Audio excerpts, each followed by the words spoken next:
Hello दोस्तों, आप सभी को जय मसीह की प्रेज द लॉर्ड। मैं पास्टर कुलदीप चहल आप सभी का स्वागत करता हूं आपके अपने YouTube channel Bible speaks loudly पर। आइए शुरू करते हैं आज का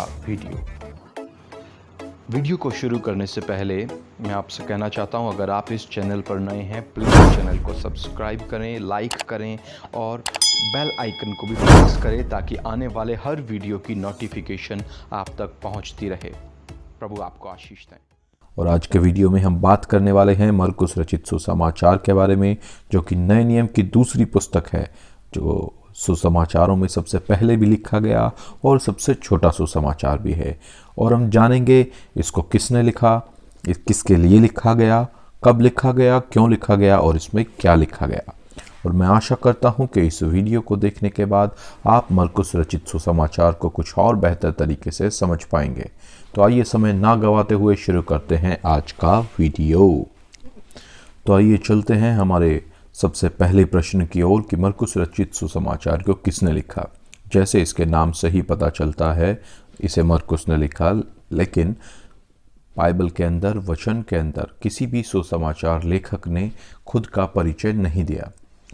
इसीलिए हम कह सकते हैं कि सभी सुसमाचार अज्ञात हैं, लेकिन परंपरा के आधार पर शुरुआत से ही जितने भी पुरानी प्रतियां हमें मिलती हैं उन सभी में इन सुसमाचारों को मरकुस रचित सुसमाचार, मती रचित सुसमाचार, लूका रचित सुसमाचार, यूहन्ना रचित सुसमाचार इस तरह करके दर्ज किया गया है। इसलिए हम कह सकते हैं कि इस किताब को मरकुस ने लिखा।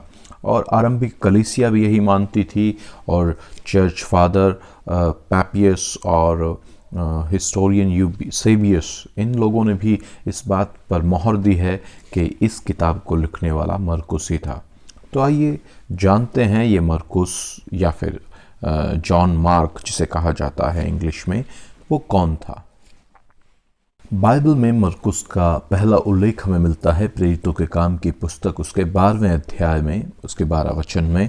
ये कहानी ज़रूर आपको ध्यान होगी, जिसमें प्रभु यीशु मसीह के चेले प्रेरित पतरस बंदी गृह के अंदर हैं और कलीसिया लगातार लौ लगाकर उनके लिए प्रार्थना कर रही है।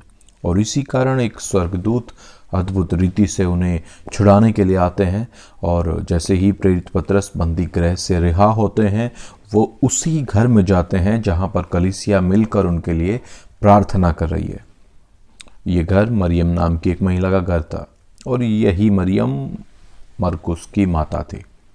तो यहाँ से हमें पता चलता है कि मरकुस असल में एक विश्वासी यहूदिनी स्त्री का पुत्र है, और पहली शताब्दी की कलीसिया में इसके परिवार की एक अहम भूमिका थी। इसके परिवार में एक छोटी गृह कलीसिया चलती थी, और एक आत्मिक परिवार से मरकुस आता है। मरकुस के बारे में दूसरा उल्लेख हमें मिलता है प्रेरितों के काम की पुस्तक 15वें अध्याय में, इसके 37 वचन में, जहां से हमें पता चलता है कि मरकुस पौलुस और बरनबास के साथ मिशनरी यात्राओं में जाया करता था। एक सवाल यहाँ पर ये उठता है कि मरकुस ना तो यीशु मसीह के 12 चेलों में से एक था, और ना ही हमें किसी और बात से इस बात का पता चलता है कि मरकुस इन सभी घटनाओं का चश्मदीद गवाह था। तो उसे इन सारी जानकारियों के बारे में ठीक ठीक कैसे पता। ऐसा माना जाता है कि मरकुस प्रेरित पतरस का ही चेला था, उसी के जरिए ये सेवा शुरू हुई, उसी के जरिए मरकुस विश्वास में आया, और उसने अपने सुसमाचार में जिन घटनाओं का जिक्र किया है वो ठीक ठीक पतरस के ही शब्द हैं जिन्हें मरकुस ने कागज पर उतारा है। आइए आगे बढ़ते हैं अपने अगले सवाल की तरफ कि मरकुस ने ये सुसमाचार किसके लिए लिखा। तो जो ऐसी कोई स्पष्ट रेफरेंस हमें नहीं मिलती है, लेकिन जिस प्रकार मरकुस अपने सुसमाचार में यहूदी रीति रिवाजों को, परंपराओं को, आरामी भाषा के शब्दों को एक्सप्लेन करते हैं, उसके अर्थों को समझाते हैं, उससे यह पता चलता है कि ये गैर यहूदी लोगों यानी अन्य जाति लोगों के लिए लिखा गया एक सुसमाचार है। अब हम देखेंगे कि ये सुसमाचार कब लिखा गया।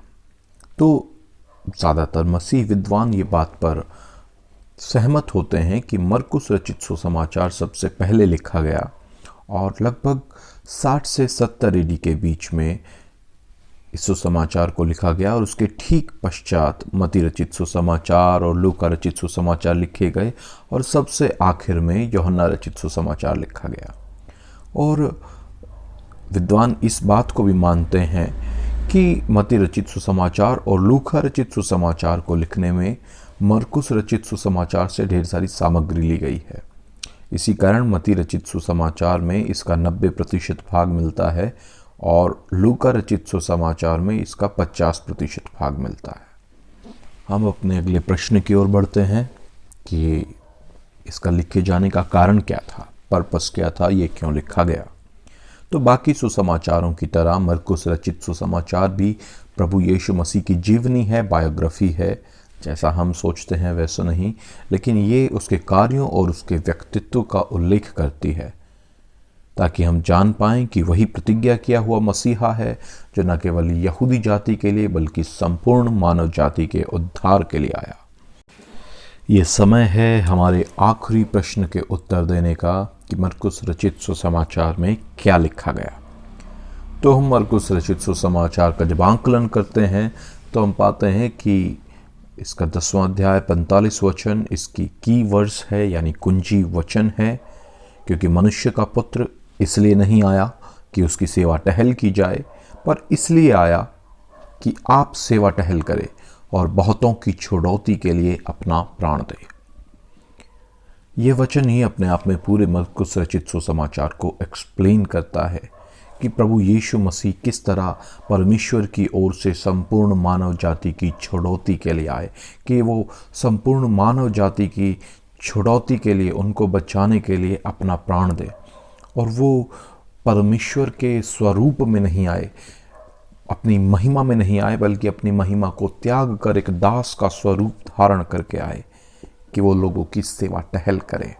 और यही दास की शैली, यही दास का स्वरूप हम पूरे मरकुस रचित सुसमाचार में देखते हैं।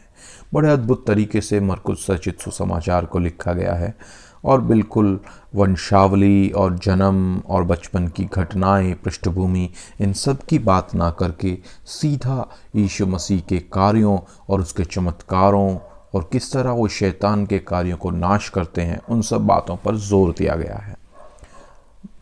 आधारभूत रूप से अगर देखें तो आप मरकुस रचित सुसमाचार को 2 भागों में बांट सकते हैं, जिसमें पहला अध्याय 1 से लेकर 9 वो भाग जो प्रभु यीशु मसीह की सार्वजनिक सेवकाई के विषय में बताता है, और दूसरा भाग 10 अध्याय से लेकर 16 अध्याय तक जो यीशु मसीह के क्रूस पर चढ़ाए जाने, मुर्दों में से जी उठने और उसके पुनरुत्थान की कहानी को बताता है। चारों सुसमाचारों में से यीशु मसीह के द्वारा दर्ज किए गए 37 चमत्कार हैं और उनमें से 20 चमत्कार अकेले मरकुस में ही पाए जाते हैं। और बाकी सुसमाचारों से अगर हम तुलना करें तो ये काफ़ी छोटी पुस्तक है, सिर्फ 16 अध्याय, और अकेली 16 अध्यायों की इस पुस्तक में 20 चमत्कार काफ़ी ज़्यादा है। और इन 20 चमत्कारों में से 18 चमत्कार सिर्फ पहले 9 अध्याय में मिलते हैं। आइए एक नज़र डालते हैं उन चमत्कारों पर। जैसे ही प्रभु यीशु मसीह अपनी सेवा आरंभ करते हैं, पहले ही अध्याय में हम पाते हैं यीशु दुष्ट आत्मा से ग्रसित एक व्यक्ति को चंगा कर रहे हैं। उसके बाद पतरस के घर जा रहे हैं और देखते हैं कि पतरस की सास बुखार में पड़ी है और यीशु मसीह उसको चंगा करते हैं। उसके बाद ढेर सारे बीमार उनके दरवाजे पर आ जाते हैं चंगा होने के लिए और यीशु मसीह उन सभी को चंगा कर देते हैं। फिर एक कोढ़ी आता है और यीशु उसको भी छूकर चंगा करते हैं। इतनी सारी चंगाई सिर्फ पहले ही अध्याय में। और इसके बाद प्रभु यीशु मसीह लकवे के उस रोगी को चंगा करते हैं जिसे छत फाड़कर लोगों ने नीचे लटका दिया था। उसके बाद सूखे हाथ वाले एक व्यक्ति को चंगा करते हैं, तूफान को शांत करते हैं, दुष्ट आत्माओं की एक सेना को निकालकर सुअरों के झुंड में डालते हैं, 12 साल से खून बहने वाली उस स्त्री को चंगाई देते हैं, याईर की बेटी को दोबारा से जीवित करते हैं, 5000 लोगों को भोजन खिलाते हैं, पानी पर चलकर चेलों तक पहुंचते हैं और उसके बाद बहुत सारे रोगियों को चंगा करते हैं।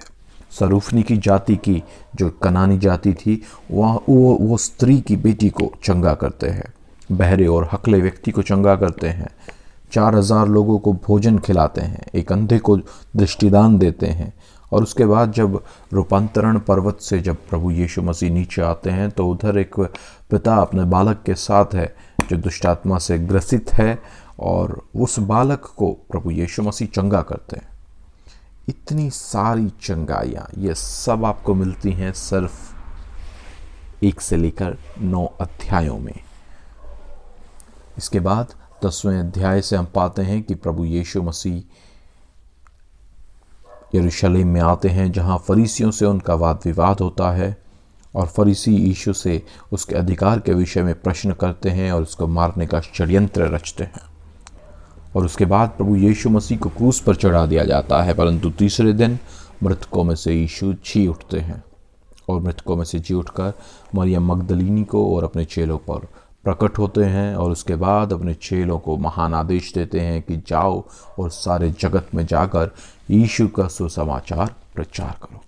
अगर आप इस वीडियो से आशीषित हुए हैं तो इसको एक लाइक दीजिए, इस चैनल को सब्सक्राइब कीजिए ताकि ऐसे ही और भी वीडियोस आपको लगातार मिलते रहें। जय मसीह की।